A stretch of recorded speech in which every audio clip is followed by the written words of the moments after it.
Toxic relationships is a term that is becoming more common, but it may not be one that everyone is familiar with or that you know how it actually applies to your life. On the Author Express episode that comes out tomorrow, I got to speak with Dana Diaz, who wrote a memoir about the toxic relationship that trapped her for 30 years. In our conversation, she noted that she didn't even know what a narcissist was for the vast majority of that time, or how to make sense of the toxicity she was experiencing. For her, the levels of stress damaged her health so much that it was life-threatening. I see it as divine intervention that these two guests, for two different podcasts, came into my world and booked their recordings with me 2 days apart. This is information that you or someone you know needs to hear. In our conversation with Shannon, we're going to dive deep into toxic relationships. We'll talk about how folks recognize that they are in a toxic relationship and what that looks like. We'll discuss a journey of self-discovery and healing and learn about the importance of setting boundaries. We'll discuss how to regain our sense of self, how negative beliefs are planted at an early age, and how we can transform our lives by recognizing our value and refusing to accept disrespect. We'll even be sharing examples, and there'll be expert insight. There'll be valuable tools and strategies to navigate toxic relationships and embark on the path towards deeper love of self and empowerment. I think it's a pretty amazing coincidence that you have this opportunity to learn from an expert. You'll hear more about Shannon in her bio, about toxic relationships and a little bit about narcissism. And then to be able to hear a little bit about Dana Diaz's story, if you hear her episode on the Author Express. And she has a memoir where you can hear in depth what that experience was like for her. So we have both solutions and deep understanding from Shannon about the work she's done with people experiencing this, as well as understanding deeper what it's like to be in that situation that we'll hear more about from Dana. I'm glad you're here, and I'm sure you'll get a lot out of it. Welcome to The Grit Show, where our focus is growth on purpose. I'm your host, Shannon Rodriguez, and I'm honored to be part of this community as we journey together with our grit intact to learn more about how to thrive and how to get the most out of life. It means a lot that you are here today. As you listen, I encourage you to think of who may appreciate the tidbits of knowledge we are sharing and to take a moment to pass this along to them. Everyone appreciates a friend that thinks of them, and these conversations are meant to be shared and to spark even more connections. Shannon earned her bachelor's degree from Bowdoin College and her master's in social work from the University of Connecticut. She earned her clinical license in social work and substance abuse counseling and is a board-certified diplomat in clinical social work. Her new book, Out of the Fog, Into the Clear, Journaling to Help You Heal from Toxic Relationships, has attained Amazon bestseller status in self-help for abuse, codependency, and personal transformation. She also has an exciting new course she's working on about healing from toxic relationships that we'll talk a little bit more about today. On her YouTube channel, Therapist Talks, she shares insights, information, perspectives, and strategies on a wide range of relationship and mental health topics. We are so excited to have her here today. Welcome, Shannon. Thanks so much, Shauna. I'm so excited to be here. Well, I'm excited. You are doing a variety of really important work, and I'm excited for us to hear more about it. We usually kind of start with talking with folks. How did you get into this work in the first place? I think it all started in high school. I was trying to figure out a toxic relationship that I was in. And I think going into college, I really pictured myself in medicine or veterinary medicine. And yet I kept kind of gravitating back to social work, therapy, mental health, and finally stopped fighting it and got my master's in social work and became a therapist. So I think my journey really started with the fact that I didn't have anybody really helping or guiding me. And that day it wasn't as common to go to a therapist. And certainly there wasn't any help on YouTube or anything like that. So information was hard to come by.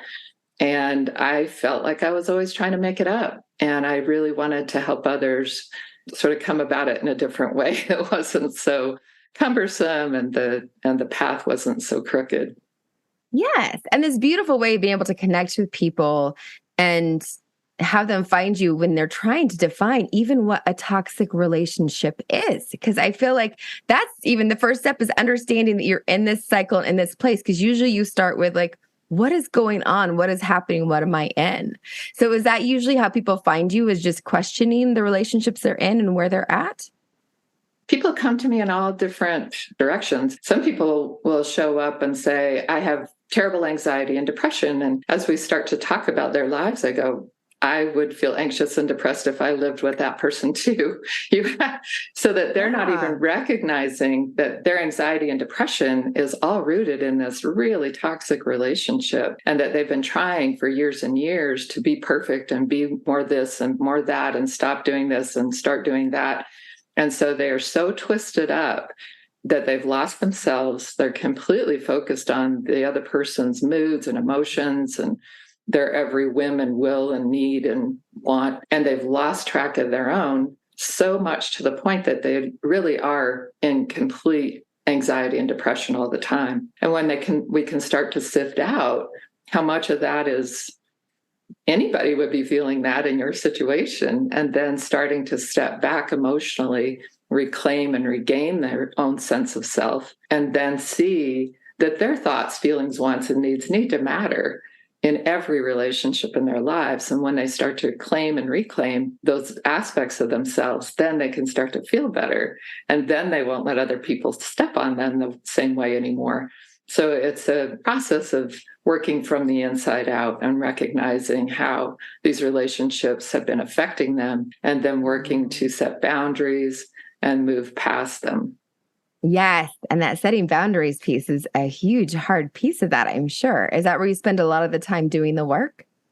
Yes, we start really, and even in my book, I start with, what is your relationship within yourself? Because a lot of times, and this was something that a therapist talked to me about in my early 20s, she said, I want you to write down every time you speak negatively to yourself or about yourself. And so I started, oh, that's a dumb exercise, but so I started to write it down. I'm like, oh my gosh, I would never talk to anybody in the world that way, ever, ever. And yet I'm just horrific to myself. And so recognizing how you treat yourself is number one. Mm-hmm. If you have a toxic relationship within yourself, every time you get discouraged or upset or frustrated or sad, do you go, oh, you idiot. Oh, you're such a stupid person. Oh, if you're always putting yourself down, we talk to ourselves like 40,000 times a day. I don't know who sat down and counted that, but anyway, sounds about right. It's like constant chatter, right? And so if that constant chatter is really horrible and negative, then we can't expect anybody else to treat us differently than we were already treating ourselves, right? If we believe negative things about ourselves, then that's going to resonate perfectly with somebody who believes negative things and tells us negative things about ourselves. So we're constantly blaming ourselves. We're constantly unable to separate and look at what's mine and what's yours. So once you clean up that relationship within yourself and start to know who you are and like who you are, then you can start to build boundaries in your relationships with others, because it no longer resonates. It gongs. When someone says something rude, you're like, oh, no, you did not. That is not who I am. That's not about me. That's your stuff. And that becomes really crystal clear once you've cleaned up the insides. Then it's easy to set boundaries. I'm like, no, when you're talking to me that way, I'm going to hang up, or I'm going to go home, or I'm going to, I'm done. And that becomes a lot easier. That is amazing, because I feel like I constantly get stuck when I have people around me that don't have a good sense of self-worth and don't believe in themselves and don't feel they're worthy. And I can tell them so many times, yes, you are. And I think so positively, want this, but it has that dissonance with them. And I don't know how to fix that. And it's so interesting because you're resonating with me of like, they need to fix that. Right. And I need to help empower them to fix that with themselves. And I guess that I've never known that's what I need to be doing. And that's what I need to be encouraging. And that is the solution. And it's so funny when you hear these things, because you're like, I should have known that. For the audience, I'm sure you forget, because I forget I have an LCSW. I have the training in this background, but no, this is not something that I've recognized and resonated with. And I love this. And I love hearing this from you. And this idea that the therapist told you to write down all the negative things that you say, to recognize how many negative things you're saying to yourselves, because I'm sure that the people that I know that I feel are saying those negative things to themselves and don't even recognize it, that they would be the same. They're like, I'm not saying negative things about myself all the time, when in fact, that is their primary narrative. And that's why they aren't able to hear the positive and the strong and good things that I feel about them and say about them, because they have that narrative. That is so insightful. This is beautiful. Thank you for sharing that. I think more people need to hear that. I'm glad you're here sharing that with us today. I think it is a big piece. And again, it's sort of the things that I've had to sort out myself, and then packaging them together to share them with others has been really exciting for me. And so doing my YouTube channel, that was part of what I wanted to do. I felt like there are millions of people in the world that will never have access to a therapist. Yes. And what of all the stuff that I've learned can I share in little chunks? And then it became really focused on negative and narcissistic and toxic relationships, because that's the thing that baffles people the most, I'm finding. And then I wanted to bring it all together into a book to help people really heal. And now I'm doing a coaching program that will help people who can do that kind of more intensive work. And it really does start from your own relationship with yourself. And like you said, you might say, 3 or 4 nice things, but they've said 40,000, and you can't keep up with that. And it isn't your job to. And that's the other thing, is that we have to learn, especially as women, we have to learn that it's not our job to take care of other people's emotions. Mm-hmm. We really do a lot of placating, a lot of people pleasing, and a lot of peacekeeping in our lives. And those 3 things are how we undermine ourselves in relationships. So a lot of times we don't really fully show up in a relationship in the beginning. We're too busy doing those people pleasing and peacekeeping and placating things.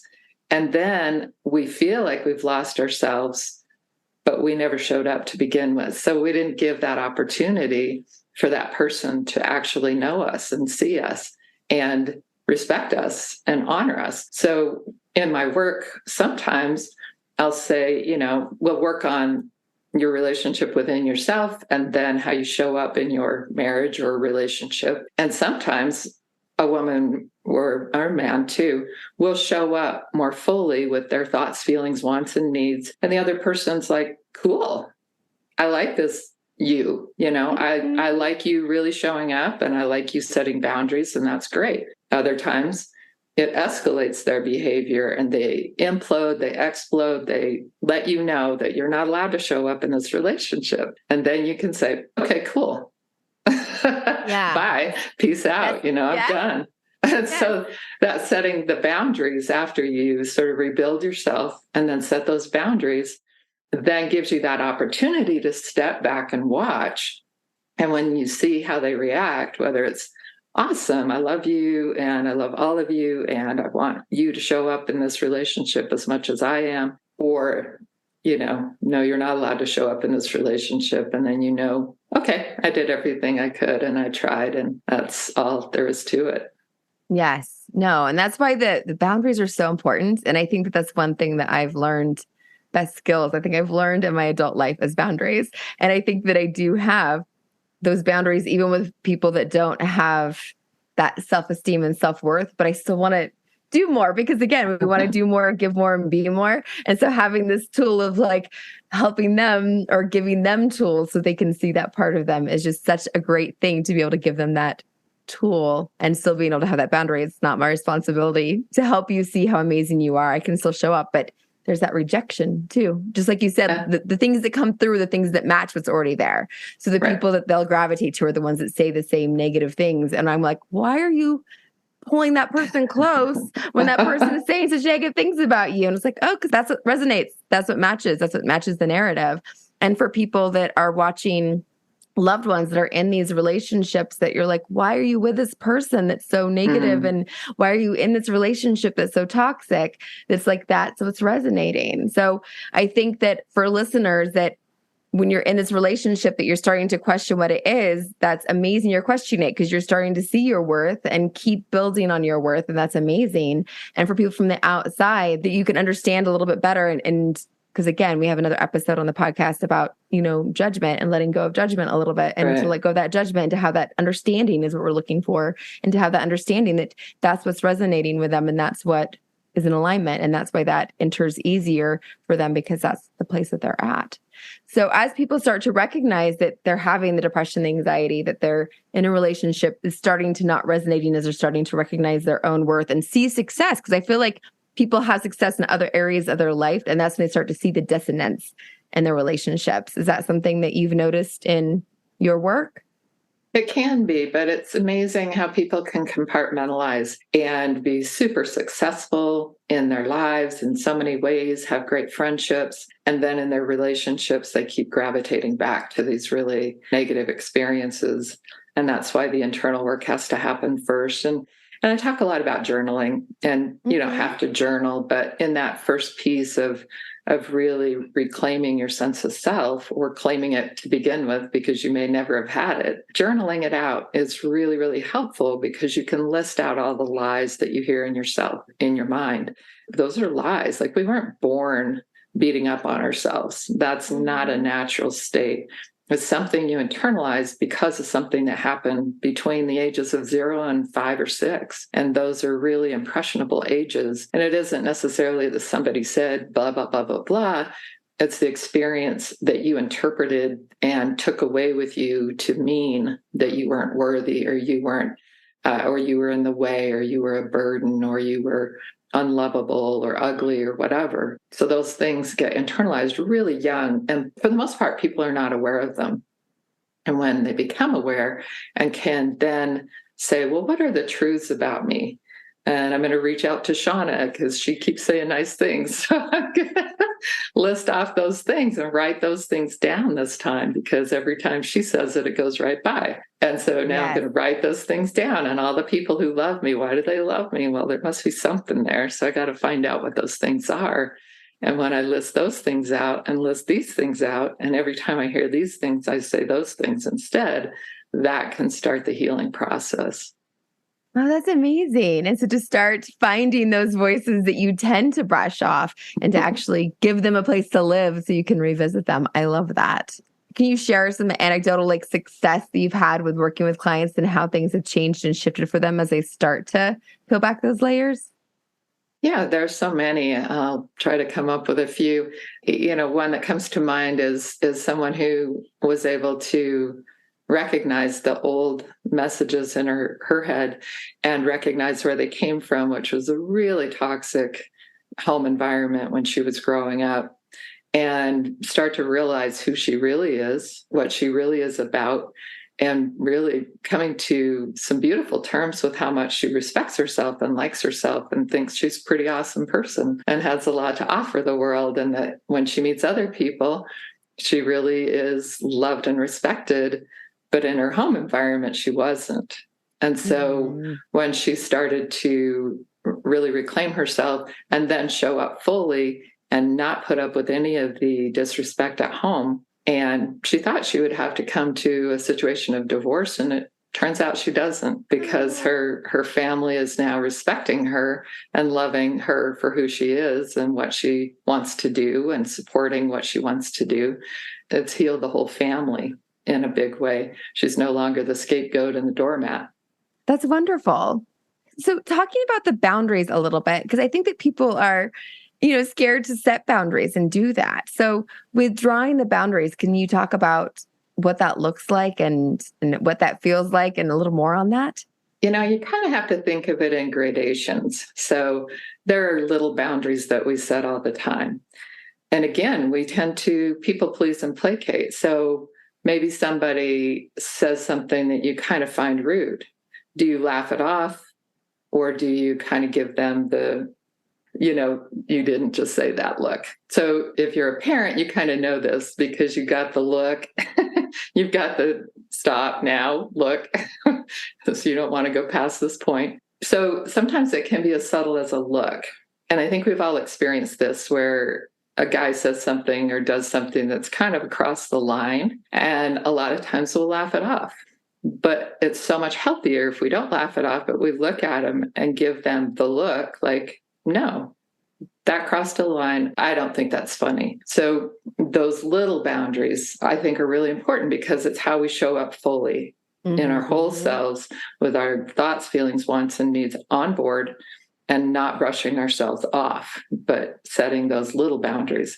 And then there are bigger ones, like, when someone is being intentionally rude or nasty or disrespectful, especially a closer relationship, because we do tend to get the worst from our closest people, then that looks like, I'm not going to continue talking with you while you're speaking to me this way. We can try again later. I'm going to hang up now, or I'm leaving the house now, or I'm going to my room and you need to not bother me. When you assertively set those boundaries, then someone knows that that is a line. And again, then you get to see what happens. So I often tell people, you're going to set these boundaries. That doesn't mean it fixes it. It means it gives you more information. So set the boundary and then take notes.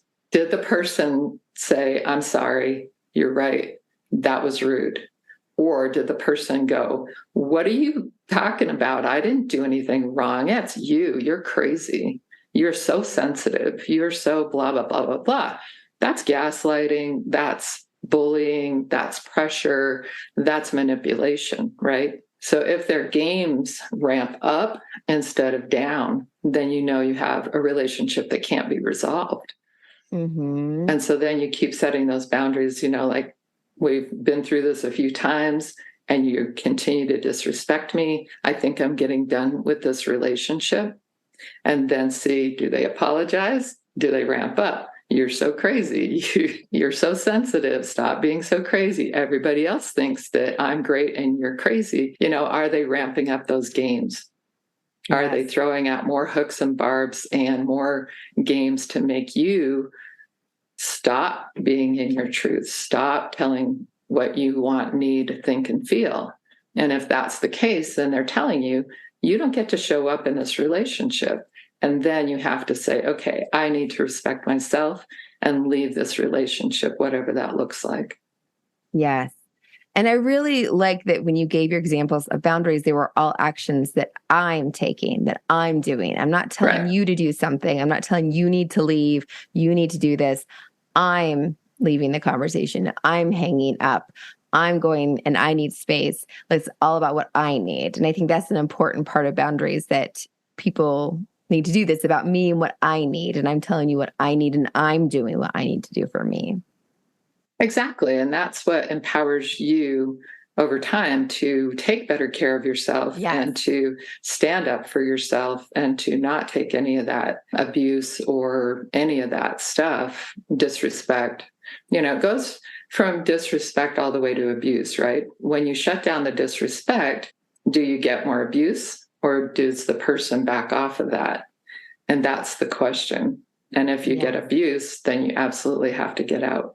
And there's no question about that. And you sort out everything else later. But if they can respect your boundaries, then you can see whether it's resolvable or not.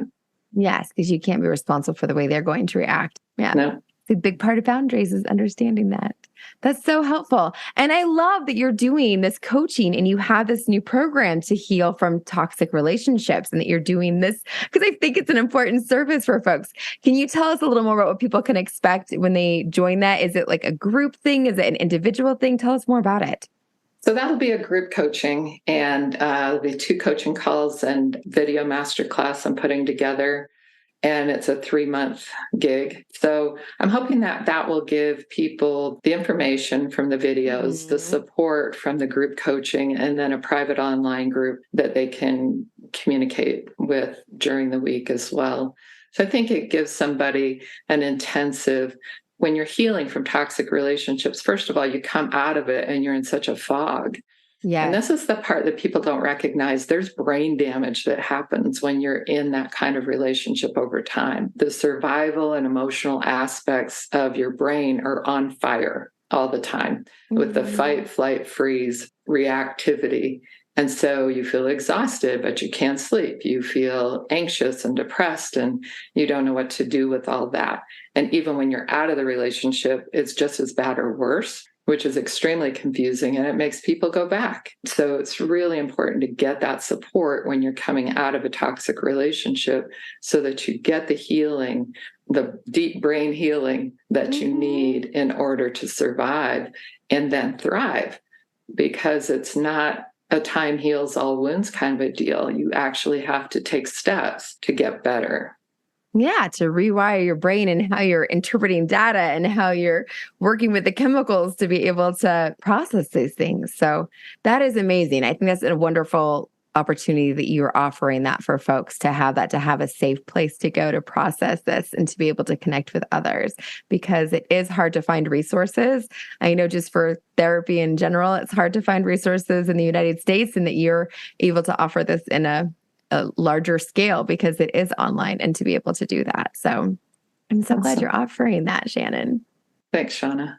Yes. So as we get ready to wrap up our conversation, one thing we do for our audience is to be able to give them examples of ways that we take care of ourselves, because self-maintenance, as we call it, because sometimes self-care feels like pampering or gets interpreted as that. I would love to hear what you do to maintain yourself and take care of yourself on a regular basis, because we love to give examples so that people can see that it's different for everyone and try to see what resonates for them. So what do you do to take care of yourself on a regular basis? That's a great question. Bessel van der Kolk talked about healing, and he talked about how it has to have breathing, movement, and touch involved. And so when we think about that, I like to go into the forest, and there's a whole Japanese study called about forest bathing. And so for me, being outdoors and that soft focus and the trees and the sounds and the smells and all five senses can get sort of soothed and calmed and relaxed by that. And so, whether it's going out on a hike or a bike ride or just sitting out on the deck and just absorbing, that's something that I do that's really important to me. Is I know I need to be outdoors as much as possible.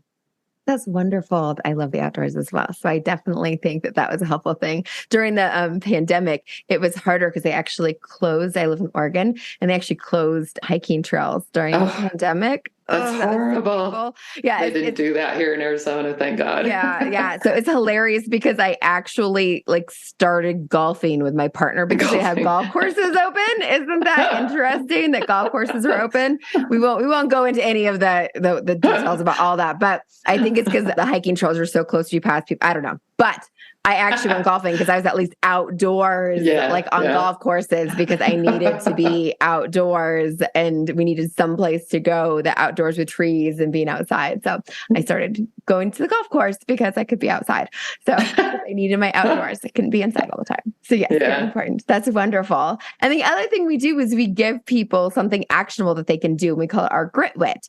So what is something you feel like we can do? I kind of like the idea of writing down the messages. Even I feel like I do a good job with giving myself positive messages, but there are days where I'm not so good at that. So I feel like maybe starting to pay attention to what we say to ourselves and actually writing that down would be a great thing for people to walk away with. What are your thoughts?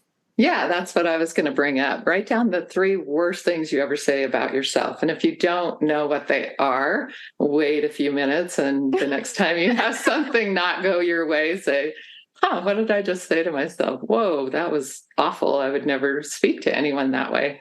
So write down the worst 3, and then write down the 3 things that are absolutely true about you. I'm loving, compassionate, empathic. I'm, a good friend. I'm loyal. I'm dedicated.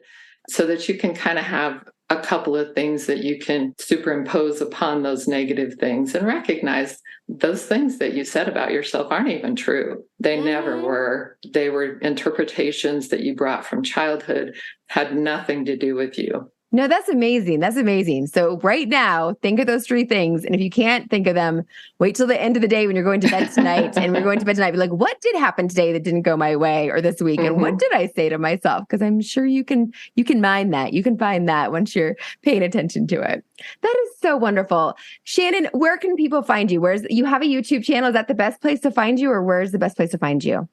Well, it depends on what you want and what you need. If you want a Mhm. YouTube videos, then Therapist Talks. I may be rebranding that soon, but I'm sure you'll still be able to find it. So Therapist Talks on YouTube. I have a landing page for my book that's nofoggydays.com. And I also have a new landing page for my coaching program, which is healfromtoxicrelationships.com. So any of those places, depending on what it is you want or need. Perfect. We will have all of that in the show notes so you can just Okay. easily go to wherever you're listening and click on any of those links and be able to find Shannon. Thank you so much for being here today and everything you shared. This has been very valuable, and I feel like people can get a lot out of it. Thanks so much, Shauna. This has been wonderful to be with you. Thank you for joining us today. I hope you enjoyed this episode. Be sure to jump on over to Instagram and follow us at the.grit.show. And if you aren't already following Authentic Connections Podcast Network at 37 by 27, you should definitely be doing that as well. Don't forget, you are the only one of you that this world has got, and that means something. I'll be here next Tuesday. I hope you are too.